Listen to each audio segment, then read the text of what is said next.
Okay, welcome, and in this example, we're going to do an example, first of two examples I'm going to do with regard to compound interest, or excuse me, continuous compounding, but compound interest.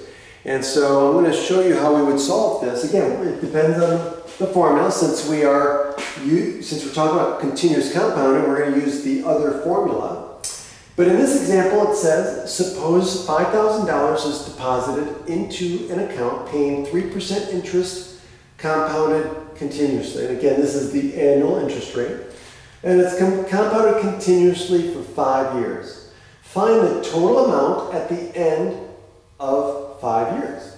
So now, since it's continuous compounding, again, you look for these words. Okay? It says continuous compounding, or compounded continuously. That means we are going to use this formula.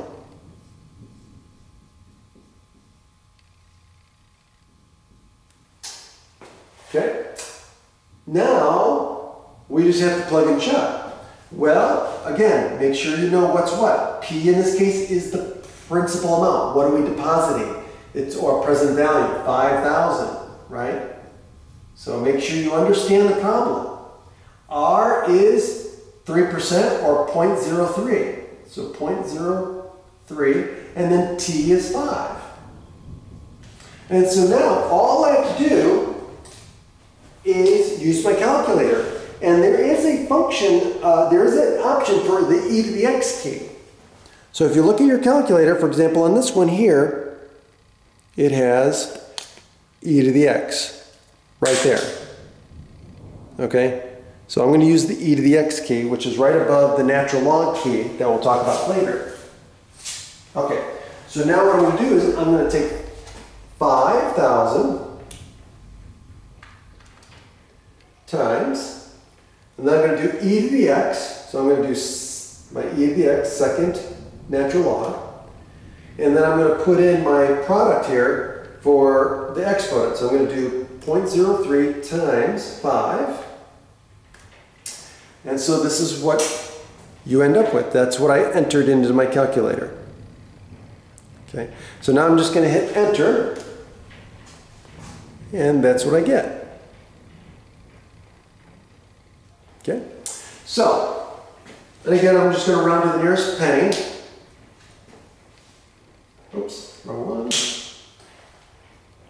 So I get $5,809.17 if I round to the nearest penny.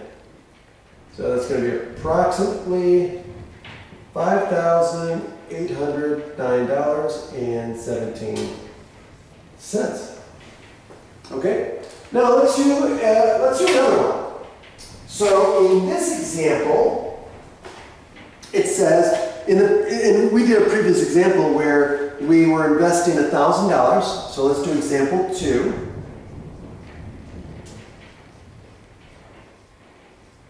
Okay, so, and this is where, again, just like before, we're investing $1,000 at a 4% interest rate. And it's compounded quarterly, or it was compounded quarterly.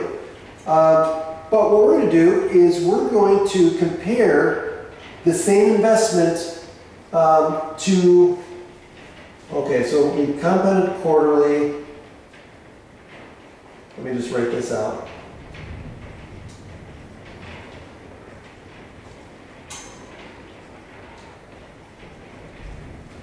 And we ended up with 1488.86 is what they have here. Okay. Now, what we're going to do is I'm going to compare this to a table of values.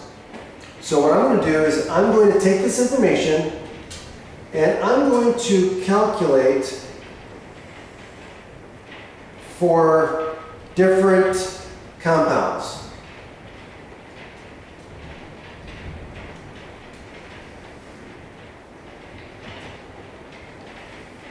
Okay, so I'm just going to do this in my calculator. So if we do this annually, So that's n is 1. So what I'm going to do is I'm going to just put this in my calculator. So it's 1,000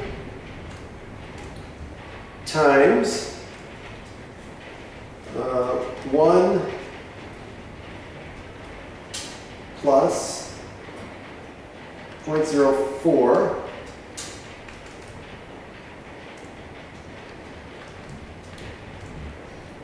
divided by 1, which is the same thing. And I'm going to raise that to the n times t, which in this case is 1 times, and this is for, oh, I forgot, how many years was it?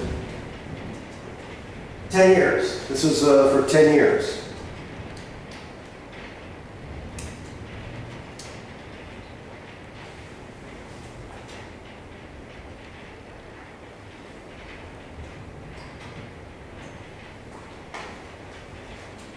Hold on a second. 1,000 times 1 plus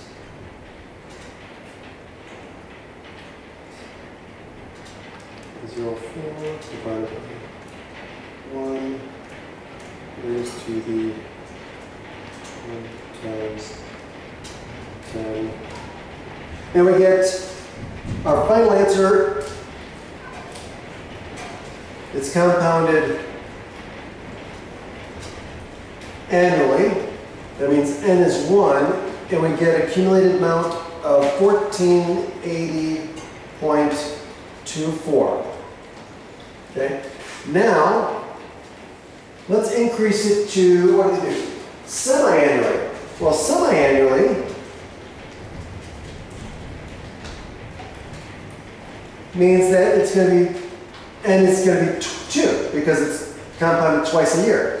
So if I go back and I just plug that in, so let's go back. I'm just going to say, okay, let's make this 2, and let's make this 2.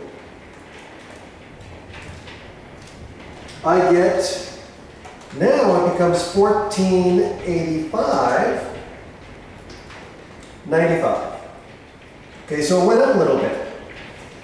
Okay, now let's see what happens if I go to quarterly. Now quarterly we already did. Quarterly, that's 4, and we got 1488.86. And then let's go to monthly. So that means n is going to be 12. So what do we get when we do 12? So I'm going to do second entry, and I'm going to go back and change all my n's to 12.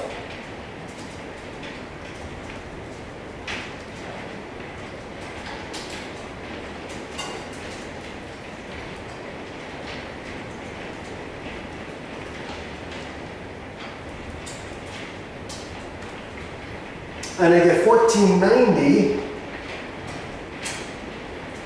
and 0.83.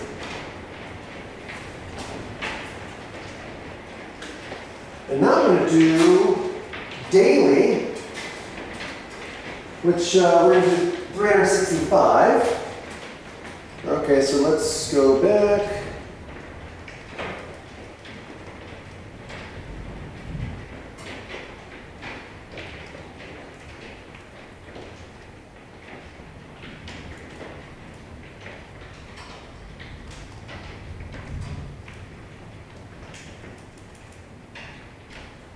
And now, if I do daily, which is 365 for n, I get 1491.79. And then finally, if I use continuous compound, I have to use the other formula. So that's going to be 1,000 times e to the, well, in this case here, it's going to be, the rate is 0.04 times the number of years, which is 10. And I get, finally, I get for continuous compounding, I get A equals 1491, 82. Okay? And so that's what I end up with. Now notice the pattern. So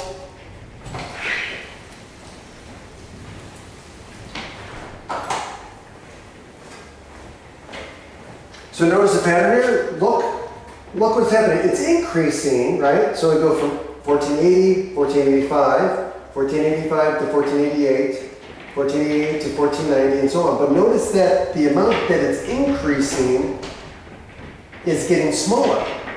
So it looks like that there's a limit to how much this can grow over a specified period of time. And so you can see how the compounding affects the amount of money that you make. Okay? And that's the other example. So that's it. Have a great day.